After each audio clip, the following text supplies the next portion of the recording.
Hello बच्चों, let's take the question. Question says for the catalytic oxidation of ammonia into nitric oxide. यानी कि ammonia का catalytic oxidation करने पर nitric oxide में जब वो कन्वर्ट हो जाता है बाय द ऑक्सीजन एयर, क्या चीज़ की रिक्वायरमेंट होती है. We have options A B C D. A कह रहा है heat is required to initiate the reaction, और उसके बाद thereafter the temperature has to maintain at the requisite level for the reaction. Second option कह रहा है कोई भी हीट रिक्वायर्ड नहीं होती टू इनिशिएट द रिएक्शन, क्योंकि रिएक्शन जो होती है एक्सोथर्मिक होती है.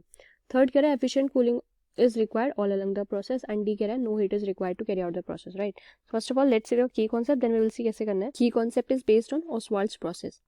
So basically जो इंडस्ट्रियल प्रोसेस होती है इसके प्रिपरेशन की, मैन्युफैक्चर ऑफ नाइट्रिक एसिड, उसे हम कहते हैं Ostwald's प्रोसेस. ठीक है. सो इसमें क्या होता है, अभी तो हमारे पास अमोनिया को हमें बोला है नाइट्रिक ऑक्साइड के साथ कैटालिटिक ऑक्सीडेशन करवा रहे होते हैं जब. So we have ammonia that is NH3 along with nitric ammonia का हमें कैटालिटिक ऑक्सीडेशन कराना है into nitric oxide. Right, so NH3 along with oxygen in the presence of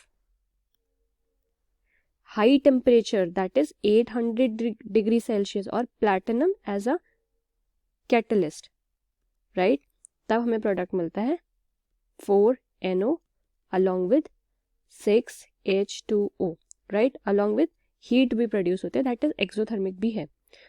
so no heat is required, ये वाला तो option गलत हो जाएगा. अगेन डी में भी नो हीट इज रिक्वायर्ड, ये भी गलत हो जाएगा. राइट, सो और then NH3 it is 4NH3, और हमारा जो प्रोडक्ट इसको रिएक्ट बैलेंस करेंगे तो इस टाइप का. ठीक है, तो ये हमारी रिएक्शन होती है ओवरऑल.